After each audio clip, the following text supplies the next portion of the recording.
Por este tiempo precioso que nos permite. Amén. Créanlo, hermanos, es el mejor tiempo.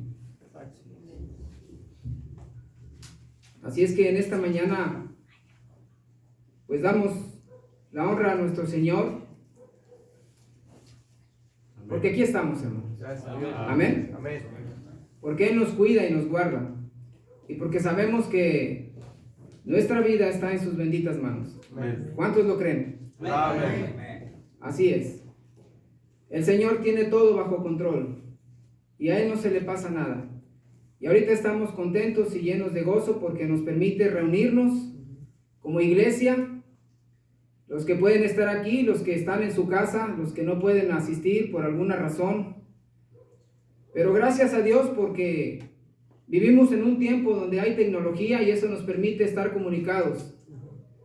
Y eso nos permite que la palabra de Dios llegue a más lugares. Así es que en esta mañana yo quiero invitarles a estudiar la palabra de Dios y antes que nada, hermanos, pedirles y que usted le pida a Dios que abra su corazón, que quite todo prejuicio y todo estorbo y que le diga al Señor: Señor, ¿qué me quieres enseñar en esta mañana? ¿Qué quieres que yo aprenda? ¿Qué quieres que yo modifique en mi vida? Recordemos que el propósito es parecernos más a nuestro Señor Jesucristo. ¿No es así? Amén. Vivir como Él vivió, andar como Él anduvo, pensar como Él pensó, tratar a las personas como Él las trató, hermanos. Ese es el propósito. Y la palabra de Dios es la que nos va a edificar y nos va a preparar para tener una vida así. Así es que en esta mañana lo primero que tenemos que hacer es pedirle al Señor que abra nuestro corazón y que abra también nuestra mente. Y que quite todo prejuicio para que podamos recibir la palabra del Señor. ¿Así es, hermanos? Amén. Muy bien. Los invito a abrir sus Biblias ahí en la carta a los Gálatas. Capítulo 1, Gálatas capítulo 1, y vamos a leer desde el versículo 11 hasta el 24.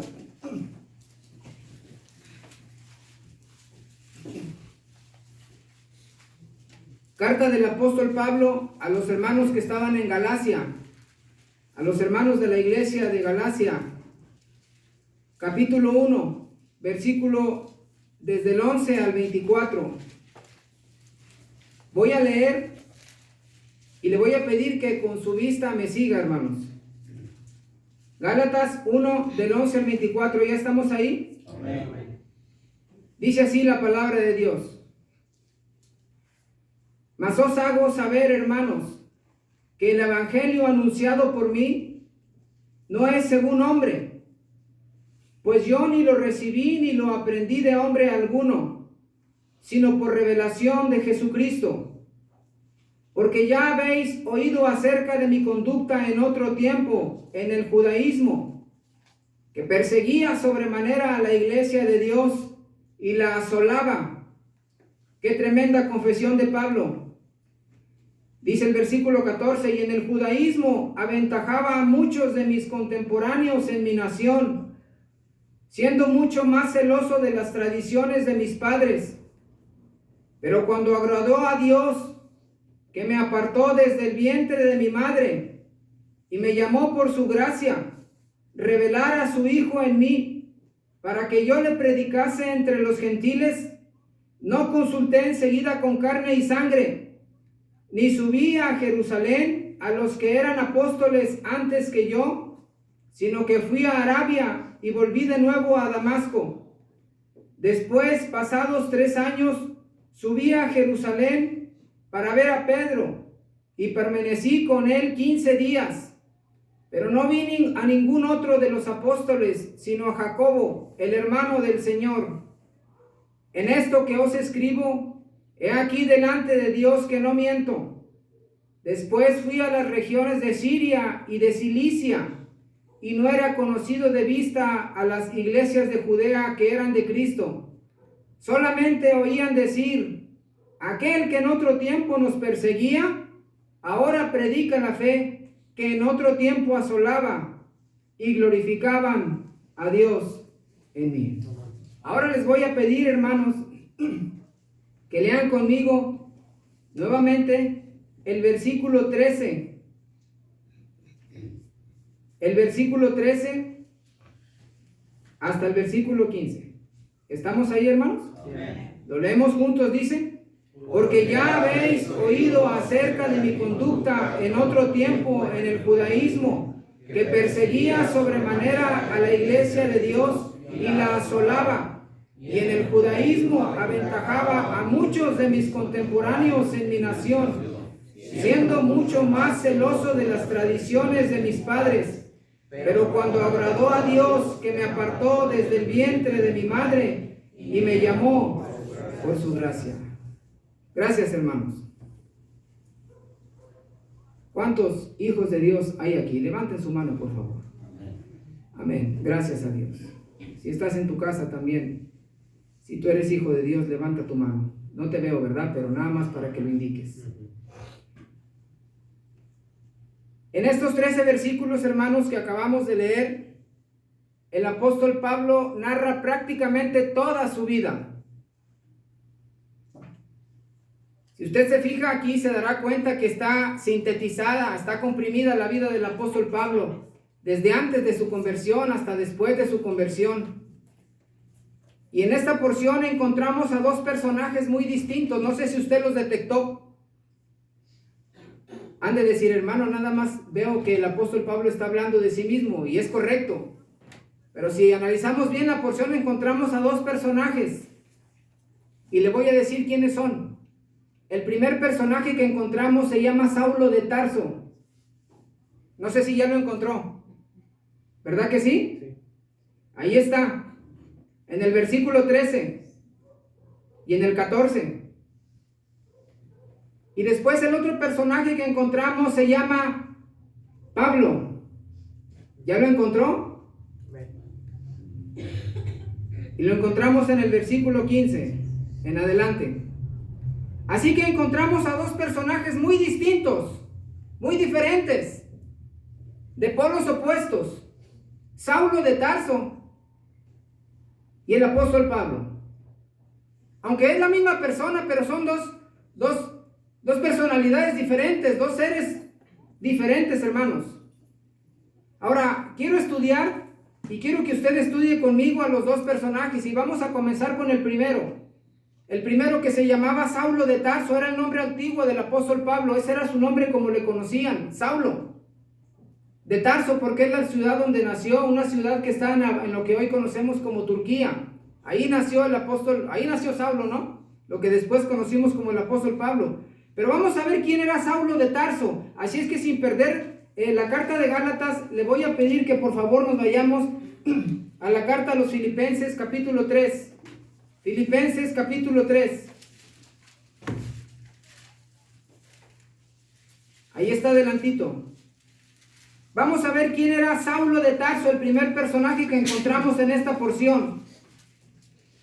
Filipenses, capítulo 3.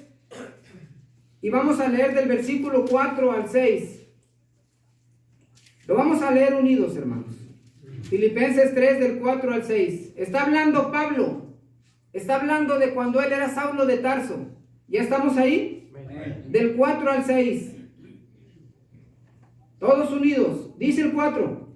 Aunque yo tengo también de qué confiar en la carne. Si alguno piensa que tiene de qué confiar en la carne, yo más.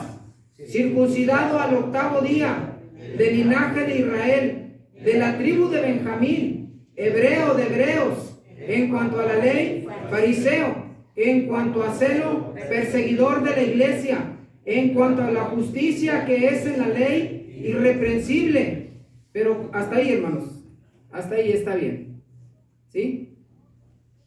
Dice el apóstol Pablo, cuando era Saulo de Tarso, y da una lista de características que él tenía. Y él dice, si alguno piensa que tiene de qué confiar en la carne, yo más. Y comienza dando una lista, ¿no? La primera dice circuncidado al 8º día, tal como decía la ley de Moisés.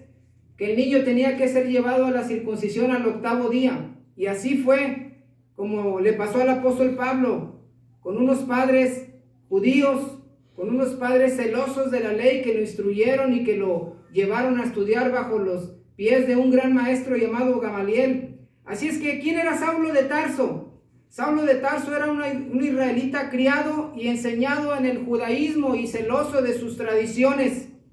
Saulo tenía todas las credenciales que un judío desearía tener. Descendiente directo de Israel a través de la familia de Benjamín. Hebreo de hebreos. Un israelita puro, nada de mestizo. Es como cuando decimos de alguien, ¿no? De los mexicanos, es como cuando decimos, y luego le vemos el aspecto y el rostro y todo, y decimos, este es más mexicano que el mole. ¿Sí ha oído así, hermano? Hay gente que tiene un letrero en la frente que dice, soy mexicano. Otros tenemos otro letrero que dice, soy americano, ¿verdad? No, no es cierto. Todos, yo creo que todos tenemos ahí un letrero en la frente que dice, soy mexicano. Y luego dicen de uno, este es más mexicano que el mole, su cara lo delata. ¿Se ha visto gente así, hermanos? No sé de qué te ríes, Sergio. Es que en el trabajo ¿verdad? hay muchos. En el trabajo hay muchos. Dice Sergio, yo no, pero en el trabajo hay muchos. Pero así pasa, hermanos. Así era Saulo de Tarso. La versión judía para Saulo sería más o menos así. Este es más hebreo que el pan sin levadura, ¿verdad? Algo así, ¿no? Así era Saulo de Tarso, hermanos. Judío, hebreo, limpiecito, instruido y enseñado en la ley de Moisés, la conocía y la guardaba según él. Era celoso de ella y la defendía a cualquier precio. Por causa de la ley perseguía a la iglesia, dice él. Qué orgullo, ¿no? Yo defendiendo la ley voy a perseguir a la iglesia de ese tal llamado Jesús. Pero decía que por causa de la ley. Y en Hechos 22:3 dice que fue instruido. Vamos a Hechos capítulo 22. Versículo 3. Está hablando, Pablo está dando su testimonio. Y dice ahí en el capítulo 22, versículo 3, que fue instruido por un doctor de la ley de Moisés, venerado de todo el pueblo, llamado Gamaliel. ¿Estamos ahí en el versículo 3, hermanos? Lo leemos el 3, Hechos 22:3 dice, yo de cierto soy judío, nacido en Tarso de Cilicia, pero criado en esta ciudad, instruido a los pies de Gamaliel, y estrictamente conforme a la ley de nuestros padres, celoso de Dios, como hoy lo sois todos vosotros. Todo esto era Saulo de Tarso. Todo esto, hermanos. Este era su perfil educativo y religioso.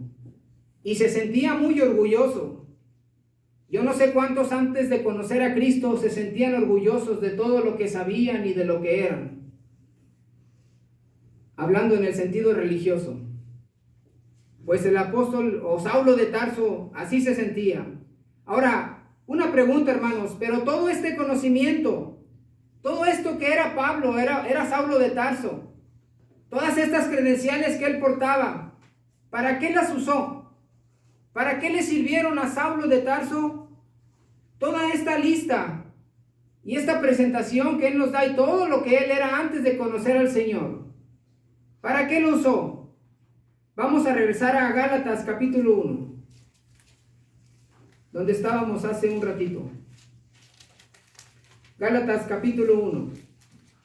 ¿Para qué usó Saulo de Tarso todo este conocimiento antes de conocer al Señor? Gálatas capítulo 1, vamos a leer el versículo 13 nuevamente, hermanos. ¿Estamos ahí? Amén. Todos juntos, el 13 dice, porque ya habéis oído acerca de mi conducta en otro tiempo en el judaísmo, que perseguía sobremanera a la iglesia de Dios y la asolaba. Entonces, ¿para qué usó Saulo de Tarso todos estos credenciales? Para perseguir y asolar a la iglesia. Qué tremendo. Mire lo que hacía. Ahí mismo, en Hechos, capítulo 7. Vámonos al capítulo 7. Nada más para que se dé una idea, si usted no ha estudiado a Saulo de Tarso, no digo el apóstol Pablo, a Saulo de Tarso, si usted no recuerda o no sabe cómo era, le voy a dar una idea aquí a través de las escrituras, pero mire lo que hacía Saulo de Tarso antes de aquel día en el que se encontró al Señor, o más bien en que Cristo lo encontró a él camino a Damasco. Hechos capítulo 7, versículo 58.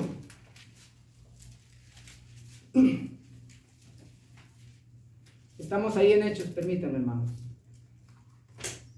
Hechos 7, versículo 58. Mire lo que hacía Saulo de Tarso. ¿Estamos ahí? Lea conmigo el versículo 58. Dice: y echándole fuera de la ciudad, le apedrearon, y los testigos pusieron sus ropas a los pies de un joven que se llamaba Saulo. El 59, hermanos. Y apedreaban a Esteban mientras él invocaba y decía: Señor Jesús, recibe mi espíritu. Y puesto de rodillas clamó a gran voz: Señor, no les tomes en cuenta este pecado. Y habiendo dicho esto, durmió. Está hablando de Esteban cuando lo apedrearon, cuando lo lapidaron. Pero ¿sabe quién estaba ahí presente? Saulo de Tarso. Y mire lo que dice el versículo 1 del 8, léalo conmigo. Y Saulo consentía en su muerte. En aquel día hubo una gran persecución contra la iglesia que estaba en Jerusalén, y todos fueron esparcidos por las tierras de Judea y de Samaria, salvo los apóstoles. Pero me llama la atención la primera línea del versículo, dice: y Saulo, ¿qué hacía? Consentía en su muerte. Seguramente estaba ahí diciendo: sí, mátenlo, apedréenlo, se lo merece por estar hablando en el nombre de ese tal Jesús. Qué bueno que lo están matando. Y ahí estaba Saulo de Tarso. Estuvo presente, vio y consintió a la muerte, en cuanto a la muerte de Esteban. Ahí vámonos y él mismo lo dice en el capítulo 22, vámonos a Hechos capítulo 22, cuando está dando su testimonio. Y él se da cuenta del tremendo error en el que estaba. Hechos 22, y vamos a leer el 19 y el 20. Mire lo que dice el apóstol Pablo, ¿no? Ya dando su testimonio, pero cuando era Saulo de Tarso. 19 y 20.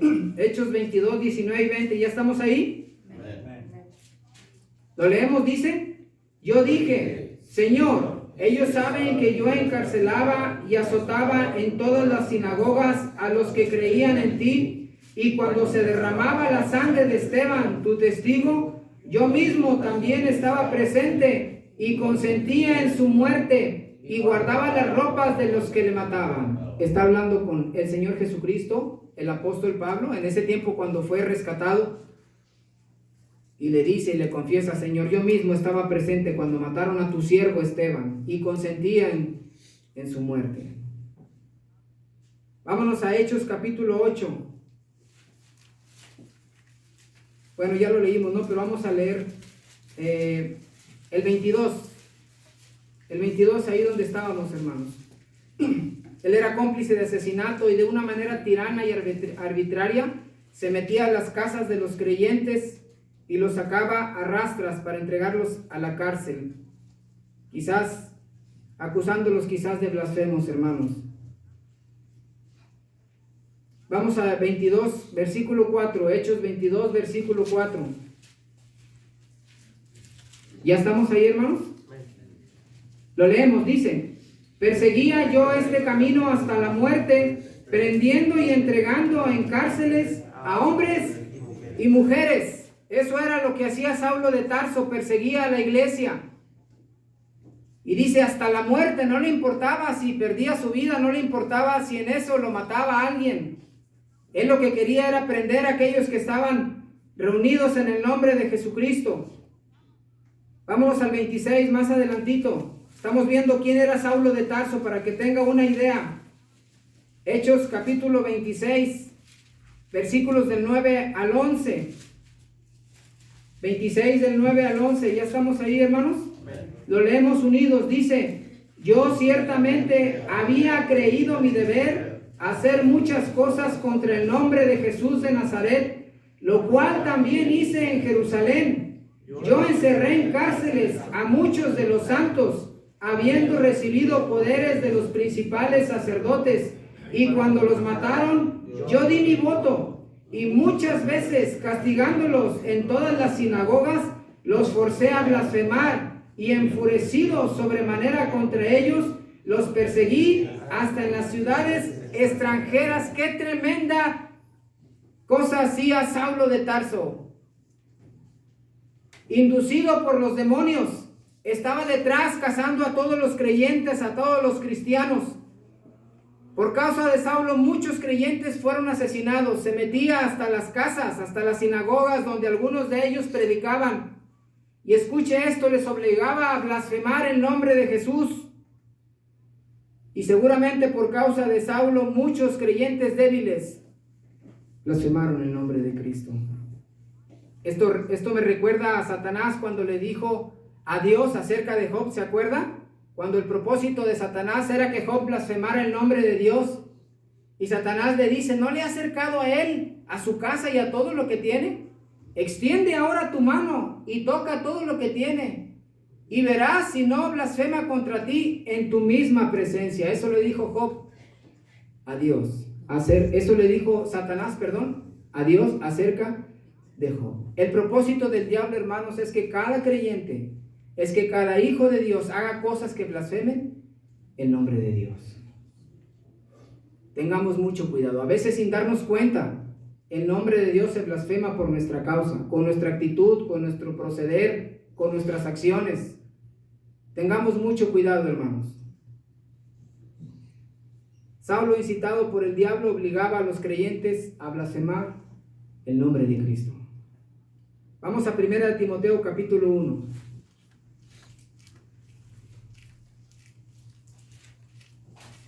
Primera de Timoteo capítulo 1. Mire lo que dice, el colmo. Él mismo blasfemaba el nombre de Jesús de Nazaret. Versículo 13. 1 Timoteo 1, 13.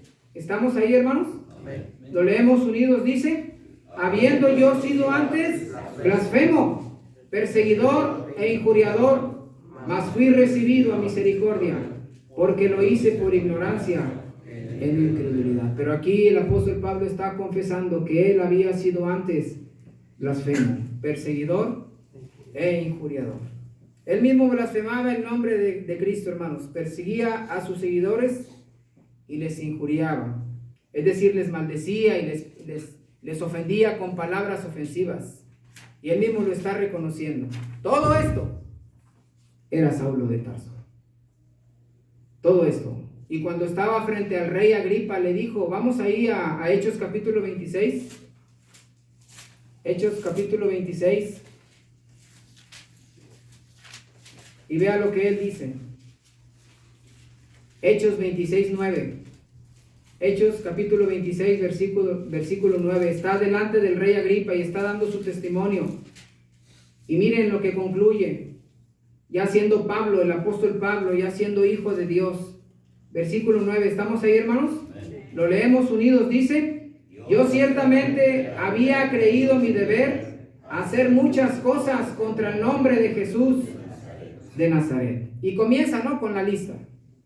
Pero me llama la atención lo que dice: yo ciertamente había creído mi deber. Él creía que estaba en lo correcto.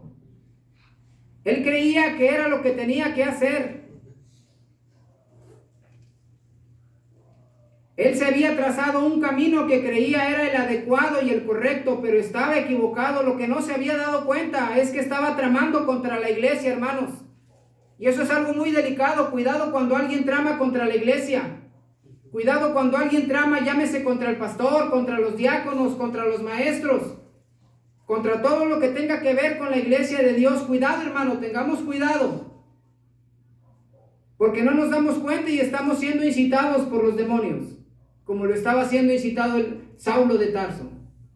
La iglesia de Dios es especial. Recordemos que Dios la puso aquí y que Cristo es la cabeza, y cuando tramamos contra ella, estamos siendo manejados no por el Espíritu Santo, sino por los demonios. Así que tengamos mucho cuidado.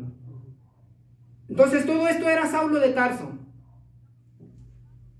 Ya conocemos un poquito mejor de él, amén. De Saulo de Tarso. Ahora, lo que no sabía Saulo de Tarso era que Dios le tenía preparado otro camino. Y de repente la vida de Saulo da un giro de 180 grados y pasa algo bonito. Vamos a Hechos capítulo 26. Ahí andamos cerquita. Hechos capítulo 26. Por cierto, es la misma porción, ¿no? Pero vamos a leer del versículo 12 al 18. Hechos 26, del 12 al 18. Ahora quiero pedirles que leamos alternadamente. ¿Estamos ahí, hermanos? Hechos 26, del 12 al 18. Es el testimonio de Pablo. Leo el 12, dice así: ocupado en esto, iba yo a Damasco con poderes. ¿En qué? ¿En qué estaba ocupado? En perseguir a la iglesia. Dice: ocupado en esto, iba yo a Damasco con poderes y en comisión de los principales sacerdotes. Cuando me veía, oh rey, yendo por el camino, vi una luz del cielo que sobrepasaba el resplandor del sol, la cual me rodeó a mí y a los que iban conmigo. Y habiendo caído todos nosotros en tierra, oí una voz que me hablaba y decía en lengua hebrea: Saulo, Saulo, ¿por qué me persigues? Dura cosa te es dar coces contra el aguijón. Yo entonces dije: ¿quién eres, Señor? Y el Señor dijo: yo soy Jesús, a quien tú persigues. Pero levántate y ponte sobre tus pies, porque para esto he aparecido a ti, para ponerte por ministro y testigo de las cosas que has visto, y de aquellas en que me apareceré a ti. Librando del pueblo y de los gentiles, a quienes ahora te envío. Unidos, para que abras sus ojos, para que se conviertan de las tinieblas a la luz y de la potestad de Satanás a Dios, para que reciban por la fe que es en mí perdón de pecados y herencia entre los santificados. Qué precioso momento de la vida de Saulo. Jesucristo llega a la vida de Saulo de Tarso. Créanlo, hermanos, es lo mejor que a una persona le puede pasar que Jesús llegue a su vida, ¿sí o no? Amén. Si yo te preguntara cuál es el mejor momento de tu vida, tú me deberías de responder: cuando Cristo llegó a mi vida. Porque ese es el mejor momento en que le puede pasar a una persona, cuando Cristo llega a su vida. Como cuando aquella mujer que fue sorprendida en adulterio y la llevan delante del Señor para acusarla y para apedrearla, aunque irónicamente pareciera el peor día de su vida, pero créanlo, hermanos, ese fue el mejor día de su vida. Y el mejor momento cuando Cristo le dice: ¿dónde están los que te condenaban, mujer? Y ella dice: no están. Dice: ni yo te condeno, le dice Cristo, ni yo te condeno, vete y no peques más. En ese momento Jesús, viendo el corazón arrepentido de aquella mujer, le da la vida eterna. Y ese fue el mejor momento de la vida de aquella mujer, como el mejor día de aquel hombre que estaba en un sicómoro, Zaqueo, y llega Jesús y le dice: Zaqueo, desciende a prisa, porque hoy es necesario que pose yo en tu hogar, en tu casa, refiriéndose al corazón. Y ese fue el momento, el mejor momento de la vida de Zaqueo, cuando Cristo llegó y entró en su corazón. O el mejor momento de aquel hombre que era ciego de nacimiento y que Cristo lo sana, y que todos le preguntaban: ¿qué pasó? ¿Quién te sanó? Pues yo sé que antes no veía, pero ahora veo. Y él clama una porción preciosa ahí en Juan 9:31, que la tomamos, y cuando dice: pero sabemos que Dios no oye a los pecadores, mas a todos los que creen en su nombre, a ese oye. Es el mejor momento de una persona cuando el Señor llega a su vida. El jueves antepasado platicaba yo con mi hermano Nabor Coronado, y Dios me dio la oportunidad a través de una videollamada de llevarlo a los pies de Cristo, y él se puso a cuentas con Dios. 5 días después el Señor lo llama a su presencia. Pero créanlo, hermanos, el mejor momento de la vida de mi hermano fue ese día. Amén. Porque Dios le salvó. Y el mejor momento de la vida de Saulo de Tarso fue cuando iba camino a Damasco. Y ahí el Señor lo encuentra. Y ahí cambia su vida, le da un giro de 180 grados. Ahora ya no será Saulo de Tarso, ahora será el apóstol Pablo. ¿No es así? Ahora ya no perseguirá a la iglesia, ahora será parte de ella. Qué bonito, hermanos. Cuando antes perseguías a la iglesia, cuando antes criticabas a los hermanos, yo no sé quién lo hizo, Yo recuerdo que cuando era niño mis tíos eran creyentes y yo escuchaba en mi familia algunas críticas, pero después mis padres se convierten y ahora en vez de criticarlos pasan a formar parte de la iglesia. Qué cosa tan hermosa, ¿no, hermanos?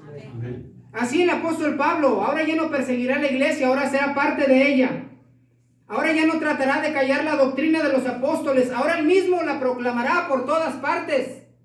Qué bendición tan grande hablar del nombre de Cristo. Eso es lo mejor que podemos hacer.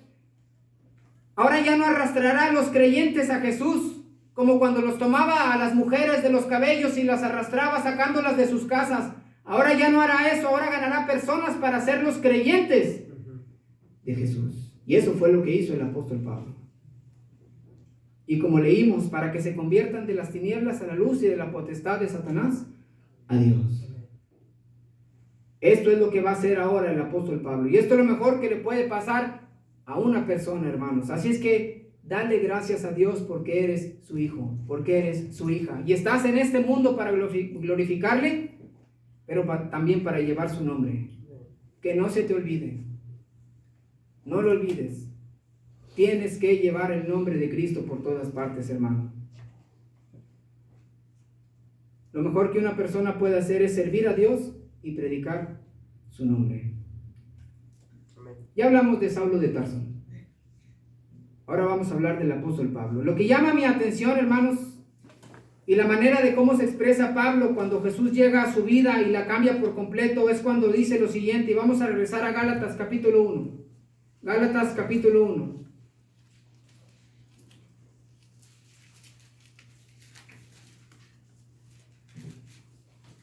Ahí la porción base donde partimos, hermanos. Gálatas capítulo 1. Me llama la atención la manera de cómo se expresa Pablo cuando Dios lo rescata. Quiero que leamos el versículo 15 y el 16. Gálatas 1, 15 y el 16. ¿Estamos ahí, hermanos? Lo leemos unidos. Dice: pero cuando agradó a Dios, que me apartó desde el vientre de mi madre y me llamó por su gracia, revelar a su Hijo en mí, para que yo le predicase entre los gentiles, no consulté enseguida con carne y sangre. Hasta ahí, hermanos. Dice el 15, pero cuando agradó a Dios que me apartó, ¿y qué más? Desde el vientre de mi madre. Desde el vientre de mi madre. Ese es el título del sermón. Pero dice el apóstol Pablo, Dios me apartó desde el vientre de mi madre. No me apartó cuando iba camino a Damasco. No me apartó en ese momento, me apartó desde el vientre de mi madre. El camino que Dios le había trazado a Pablo no comenzó en el desierto cuando iba rumbo a Damasco, con todo ese coraje, con toda esa energía para prender a los creyentes. Allí no comenzó, hermanos. El camino de Dios para Pablo comenzó aún antes de que naciera. Y lo voy a mencionar de esta manera. Yo sé que no tiene mucho que ver, pero nada más para que nos hagamos una idea. El camino que Dios trazó para el apóstol Pablo comenzó aún cuando estaba ahí en el vientre de su madre, en el proceso de formación dentro del útero, cobijado por el líquido amniótico y resguardado por la placenta, cuando la madre de Pablo, una judía, se encontraba embarazada. El plan de Dios para Pablo comenzó mientras formaba cada parte de su cuerpo. En ese momento Dios ya lo había apartado para predicar su nombre y ya tenía un plan bien establecido para ese niño que 40 semanas después iba a nacer. Allí comenzó el plan de Dios para el apóstol Pablo, desde el vientre de su madre. Ahora escuche esto, hermano, hermana, joven, señorita. Cuando Dios te aparta para Él, no lo hace desde el momento en que recibes a Cristo, aunque ese momento es trascendente y precioso. No lo hace en cierta etapa de tu vida. Lo hace desde que estás. ¿En dónde? En el vientre de tu madre. Mientras tú estabas dándole pataditas a tu mamá en su vientre, Dios ya te había apartado para Él. ¿Cuántos lo creen? Amén. Y si alguien no lo cree, vamos a Isaías, capítulo 49. Isaías, capítulo 49. Y vamos a leer del versículo 1 al 5. Isaías 49, del 1 al 5. ¿Estamos ahí, hermanos? Lo leo y usted ponga atención. Usted sígame con su vista. Dice Isaías 49, del 1 al 5. Está hablando Isaías. Oídme costas y escuchad pueblos lejanos. Jehová me llamó. ¿Desde dónde? Desde el vientre. Y luego hace algo más específico. Desde las entrañas de mi madre tuvo mi nombre en memoria y puso mi boca como espada aguda. Me cubrió con la sombra de su mano y me puso por saeta bruñida. Me guardó en su aljaba y me dijo: mi siervo eres, oh Israel, porque en ti me gloriaré. Pero yo dije: por demás he trabajado en vano y sin provecho he consumido mis fuerzas. Pero mi causa está delante de Jehová y mi recompensa con mi Dios. Lea conmigo el 5, dice: ahora pues, dice Jehová, el que me formó desde el vientre para ser su siervo, para hacer volver a Jacob y para congregarle a Israel, porque estimado seré en los ojos de Jehová. Pero Isaías lo vuelve a repetir en el versículo 5. Ahora pues, dice Jehová, el que me formó desde el vientre. ¿Ahora crees que Dios te apartó desde el vientre de tu mamá? Así es. Vamos a otra porción. Jeremías, allá adelantito. Jeremías, capítulo 1. Jeremías, capítulo 1, versículo 5.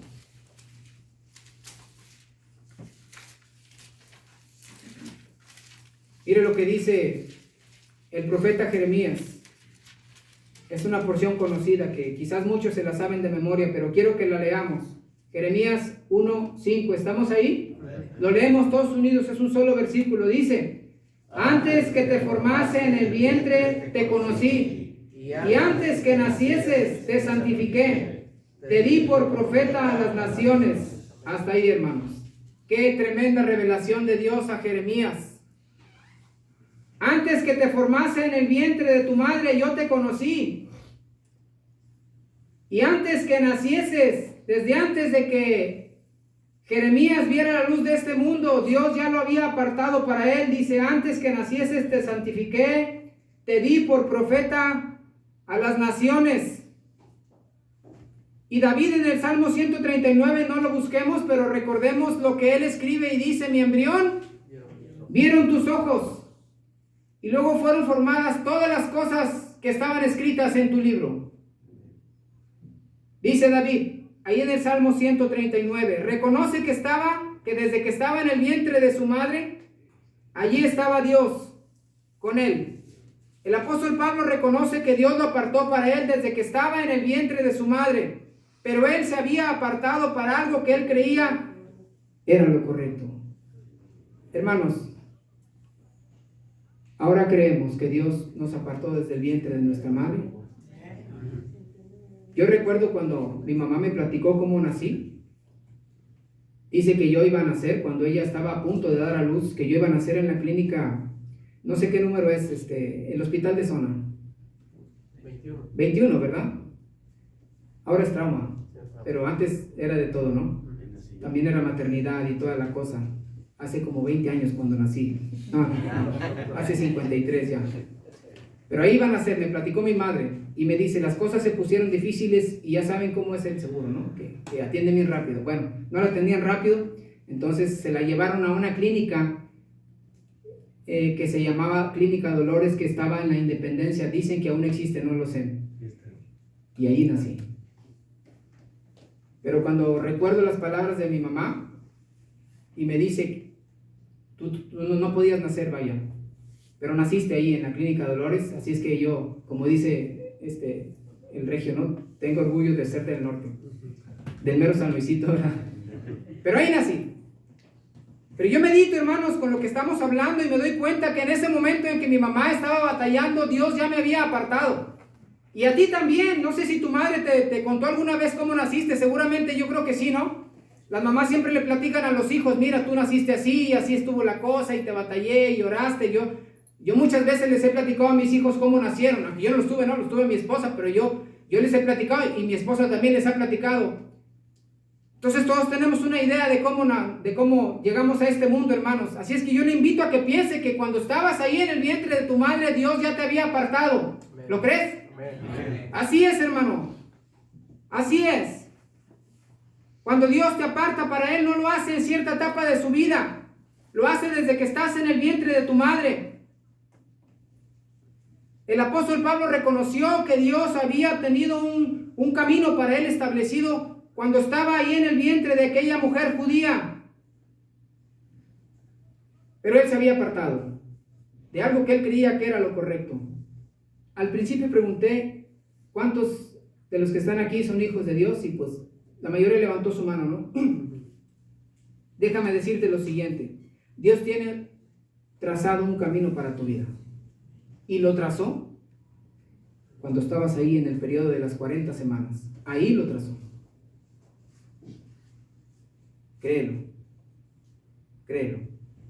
Allí lo trazó. No hablo de que seas un ingeniero o que seas un licenciado, que seas una secretaria, que seas un profesionista, lo cual es bueno, ¿no? Pero no hablo de ese camino, hermanos.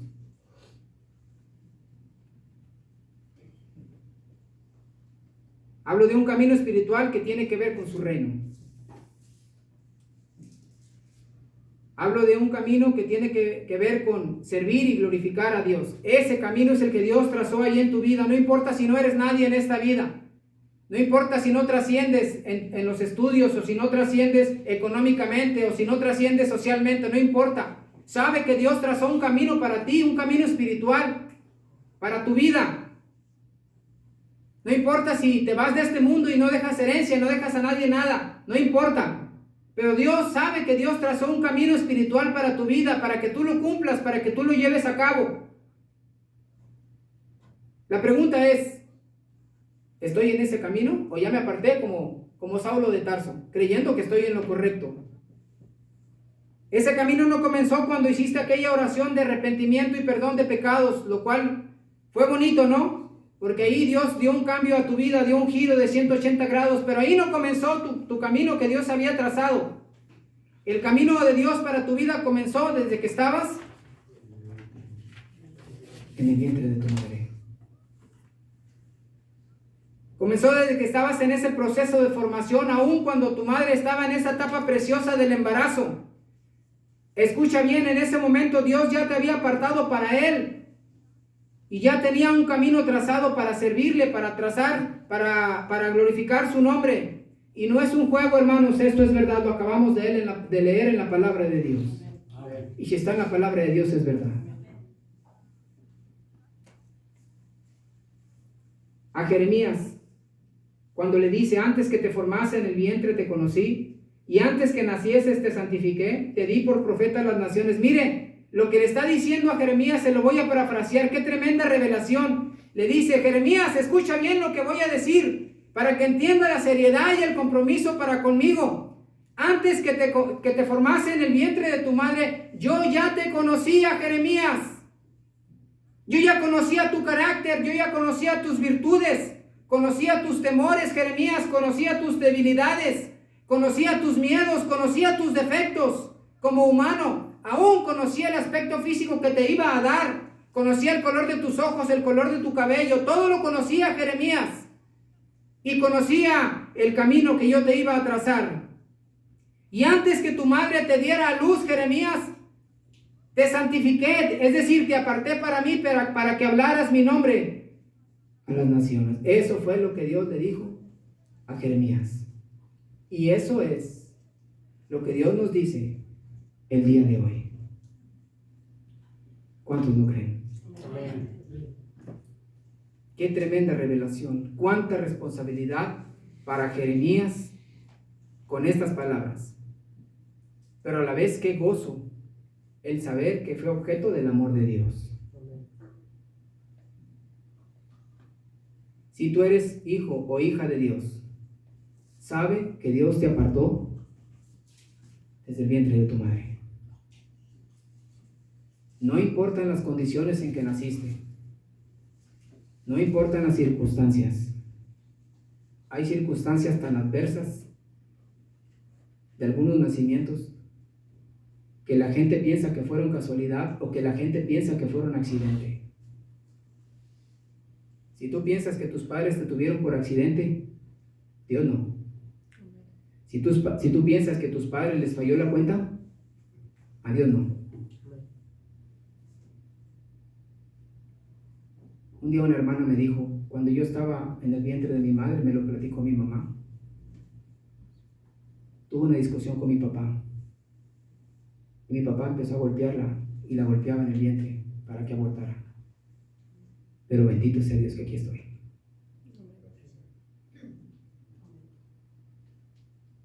Dios no se equivoca, hermanos. Cada nacimiento es planeado por Dios. Aunque unos objeten y digan, ¿cómo es posible? Crean, Dios da la vida. Y a ti y a mí Dios nos llamó desde que estábamos en el vientre de nuestra madre. Eso fue lo que Dios hizo con el apóstol Pablo. Y él lo dice en Gálatas. Pero cuando agradó a Dios que me apartó desde el vientre de mi madre. Ahora, ¿ya entendiste que Dios te apartó desde el vientre de tu mamá? La pregunta que sigue es, bueno, ¿para qué me apartó Dios? Vamos a Efesios capítulo 1. Carta del apóstol Pablo a los Efesios.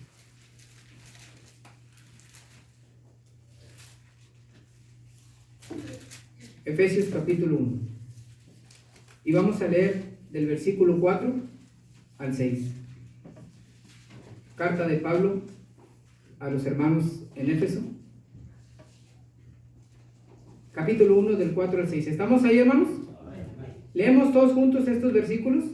Dice, según nos escogió en él antes de la fundación del mundo, para que fuésemos santos y sin mancha delante de él, en amor, habiéndonos predestinado para ser adoptados hijos suyos por medio de Jesucristo, según el puro afecto de su voluntad, para alabanza de la gloria de su gracia, con la cual nos hizo aceptos en el amado. Pero me llama la atención lo que dice el versículo 4. Dice, según nos escogió en él antes de la fundación del mundo, para que fuésemos, ¿qué? Santos, hermanos. Santos quiere decir apartado. Santos no tiene nada que ver con ponerte en un altar. Santos tiene que ver con apartarte para Dios. Eso significa la palabra santo, santificado, apartado para Dios. Entonces dice el apóstol Pablo, nos escogió antes de la fundación del mundo para que fuésemos santos. ¿Y qué más? Y sin mancha, viviendo una vida de santidad, viviendo una vida lejos del pecado, apartándonos de las cosas que desagradan a Dios. Esa es la vida que Dios quiere para ti. Para eso te apartó Dios. Para eso nos apartó el Señor, hermanos. Para servir al Señor y para vivir una vida santa y sin mancha, limpia, en todo lo que podamos, hermanos. Tratar de apartarnos del pecado y servir a Dios. Ahí mismo, en Efesios capítulo 1, ahora vámonos al versículo 11 y 12. 11 y 12, adelantito, vamos a leer estos dos versículos. ¿Estamos ahí? Amén. Los leemos juntos. Dice, en él asimismo tuvimos herencia, habiendo sido predestinados conforme al propósito del que hace todas las cosas según el designio de su voluntad, a fin de que seamos para alabanza de su gloria, nosotros los que primeramente esperábamos en Cristo. El versículo 12 comienza diciendo, a fin de que seamos para alabanza de su gloria. En pocas palabras, Dios te apartó desde antes de que nacieras para glorificar su nombre, para servirle a Él. Dios te apartó para dar testimonio de Él con tu vida. Dios te apartó para llevar a Cristo a las personas. No es posible que veas a las personas, a tus vecinos, a tus amigos, a tus familiares que están clamando por ayuda y tú no les digas nada. No es posible, hermanos. Es el momento para compartirles el amor de Cristo. Para eso te apartó Dios. Dios te apartó para ser más compasivo con las personas, para tener misericordia en vez de criticarlas y juzgarlas, orar por ellas. Orar por nuestras autoridades, orar por nuestros jefes, orar por nuestros vecinos, por nuestros familiares. Y pedirles que Dios les dé sabiduría para tratar estos tiempos difíciles. Para eso te apartó Dios, hermanos. Dios te apartó para compartir y ser generoso. Para que si Dios te da un poquito de más, puedas compartirlo con aquellos que están padeciendo necesidad. Para todas estas cosas, hermanos, Dios nos apartó. En pocas palabras, para hacer luz en este mundo de oscuridad y para hacer la sal en este mundo insípido, donde nada satisface. Para eso nos apartó Dios. ¿Pero desde cuándo? Desde el vientre de tu madre. Así que todavía tienes tiempo para hacerlo, si no lo estás haciendo. Hay gente que tiene planes y dice, yo voy a hacer esto, voy a hacer lo otro, y voy a hacer aquello, y está bien, ¿no? No necesariamente tienen que ser cosas malas. Pero lo bonito es cuando dices, yo voy a servir a Dios. Voy a dar testimonio de su nombre. Me voy a poner la meta de que todos mis vecinos conozcan de Cristo. Me voy a poner la meta de que mis familiares conozcan del Señor. Me voy a poner la meta de orar por el pastor, de orar por la iglesia, de orar por mis familiares, de orar por los conocidos. Esas son las metas bonitas, hermanos. Las que dan fruto allá en el cielo. Si tu vida no está glorificando el nombre de Dios y no estás haciendo nada para servirle, entonces estás en el mismo camino que Saulo de Tarso, creyendo que haces lo correcto. Y si crees que el servir a Dios o glorificar su nombre no es importante, estás en un error. Yo les voy a decir algo, hermanos. Aquí todavía no lo alcanzamos a percibir, porque estamos en la carne, arrastrando todavía este cuerpo que trae pecado, sujetos a la vanidad de este cuerpo, y todavía no lo alcanzamos a percibir. Y creemos que lo máximo es desarrollarnos en este mundo, ¿no? Pero les voy a decir algo. Y lo digo con todo respeto, y lo digo con todo cariño y amor. El 20 de julio, cuando mi hermano Maranto, mi consuegro, abrió sus ojos y vio el rostro de Cristo, se dio cuenta de que lo que vivió aquí en la tierra no fue comparado con lo que ahora está viviendo en el cielo. Hace algunos días, el 2 de febrero, cuando mi hermano abrió sus ojos y vio el rostro de Cristo, se dio cuenta todo lo maravilloso que le esperaba allá en el cielo. Y así cada uno de nuestros hermanos que se nos han adelantado en estos momentos están convencidos plenamente de lo que el apóstol Pablo decía, de que las aflicciones del tiempo presente no son comparables con la gloria venidera que nosotros ha de manifestarse. Créanlo, hermano. Lo que haga aquí en la tierra se va a quedar, pero lo que haga para el cielo se lo va a llevar al cielo. Dios te trazó un camino para servirle, y lo hizo desde antes de que nacieras, desde antes de que vieras la luz, desde antes de que dijeran fue niño, fue niña. Allí estaba ya Dios en tu vida. Los pequeñitos que ya andan caminando, Dios ya las apartó para Él. Estos pequeñitos que a veces andan aquí, ¿verdad? Ahorita no pueden venir.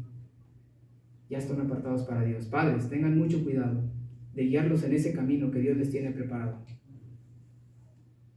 Porque sería muy triste que ver a esos pequeñitos después en el mundo, lejos del camino que Dios les apartó cuando estaban ahí, en los 9 meses. Regresemos a Gálatas, capítulo 1.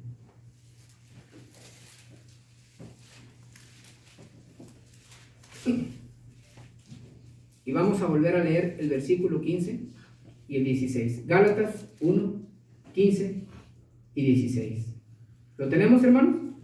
Lo leemos unidos, dice: pero cuando agradó a Dios, que me apartó desde el vientre de mi madre y me llamó por su gracia, revelar a su Hijo en mí, para que yo le predicase entre los gentiles, no consulté enseguida con carne y sangre. Pero cuando agradó a Dios, que me apartó desde el vientre de mi madre, y mire lo bonito, y me llamó, ¿por qué? Por su gracia, no porque te lo merezcas, no porque eres bueno, sino por su gracia, nada más. ¡Qué bendición! ¿Cuántos le dan gracias a Dios? Porque el Señor los apartó.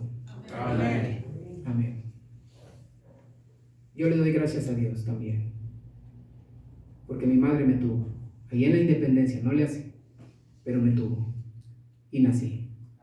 Bendito sea Dios, porque tú naciste. Dale gracias a Dios porque eres salvo. Y si no lo eres, ábrele tu corazón al Señor y dile: Señor, perdóname y límpiame. Abro mi corazón a Cristo. Díselo, para que Dios te dé la salvación.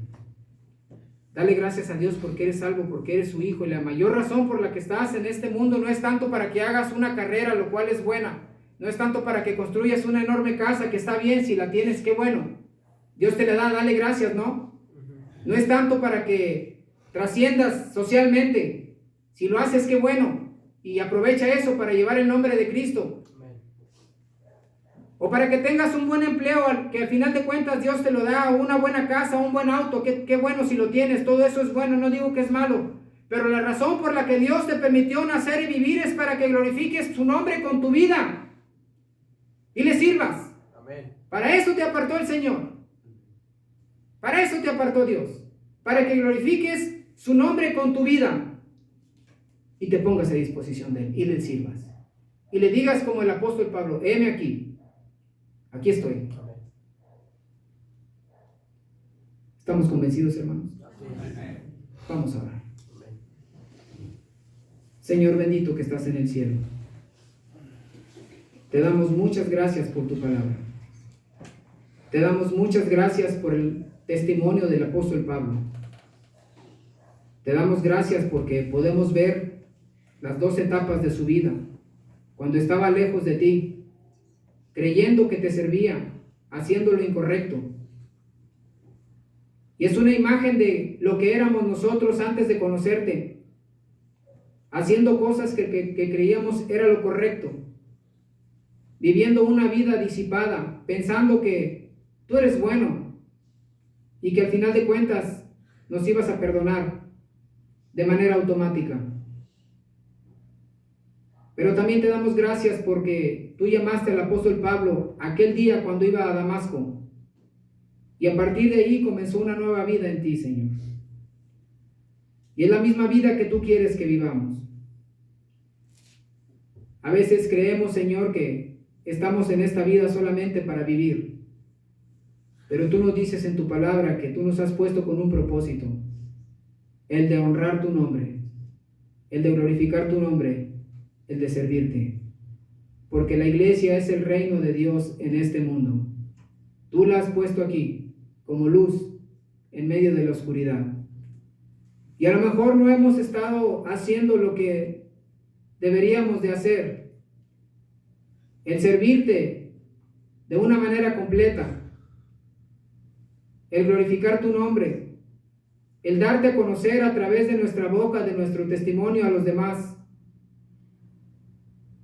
Señor, ahora que hemos entendido que los planes que tú tienes para cada uno de nosotros los trazaste en aquellas 40 semanas cuando estábamos dentro del útero, entendemos la seriedad y el compromiso, Señor, para contigo. Así es que te pedimos que nos ayudes, y yo te pido en el nombre de Jesucristo que me ayudes a mí y ayudes a cada uno de mis hermanos que van a poner una petición delante de ti. Así como estamos, hermanos. Yo no sé si ya lo sabías. Yo no sé si tú pensabas que Dios te llamó desde el momento en que te convertiste, lo cual no es malo, es bueno. Ese día te apartó en el sentido espiritual. Ese día cambió tu rumbo espiritual, y de ir camino a la condenación eterna, ahora te llevó un camino a la salvación en la vida eterna. Pero sabe que Dios te apartó desde el vientre de tu madre, y que estás aquí para servirle. Así que yo te invito en esta mañana a que tú le digas al Señor: Señor, así como el apóstol Pablo se convenció, yo también hoy me he convencido quiero servirte, quiero glorificar tu nombre, quiero sacudirme un poquito las cosas de este mundo que me han apartado o alejado de ti. Ayúdame a servirte más, ayúdame a glorificar tu nombre. Yo quiero que en esta mañana tú tomes esta decisión. ¿Quién va a ser el primero para orar por ti? Amén, amén, Dios te bendiga, amén. ¿Quién más? Amén. Comprométete con el Señor, amén, amén, Dios te bendiga, amén. Dile al Señor, amén. Señor, no importa lo que haga en este mundo, no importa si muero siendo rico, siendo pobre, no importa. Lo que quiero es que cuando yo muera, deje una huella de tu palabra, de tu nombre aquí en este mundo. Que me recuerden por lo que hice para ti, no por lo que hice para mí, sino por lo que hice para ti. ¿Cuántos más le dirán al Señor eso? Amén, Dios te bendiga. ¿Habrá alguien más? Amén, amén, Dios te bendiga. Amén, amén. Gracias a Dios. Comprométete con el Señor, porque para esto es su palabra. Al principio te pedí que quitaras todo prejuicio y que abrieras tu corazón. Es el momento de tomar decisiones. Ya muchos hermanos y hermanas lo han hecho. Si alguien más no lo ha hecho, yo te invito a que lo hagas. Por última vez, ¿habrá alguien más? Muy bien. Señor bendito que estás en el cielo, te damos gracias por tu palabra. Te pedimos ayuda para que podamos portar tu nombre de manera digna y que podamos servirte y que podamos darte a conocer y que con el ejemplo de nuestra vida muchos se conviertan a ti. Y que así como dice tu palabra, tú nos llamaste para ser santos y sin mancha delante de ti, que nos ayudes a apartarnos del pecado, de las cosas malas, Señor, de las cosas que te desagradan, y que siempre nuestra vida sea una vida de rectitud y de fidelidad a ti, Señor. Gracias te damos por cada hermano y cada hermana que en esta mañana tomó decisión.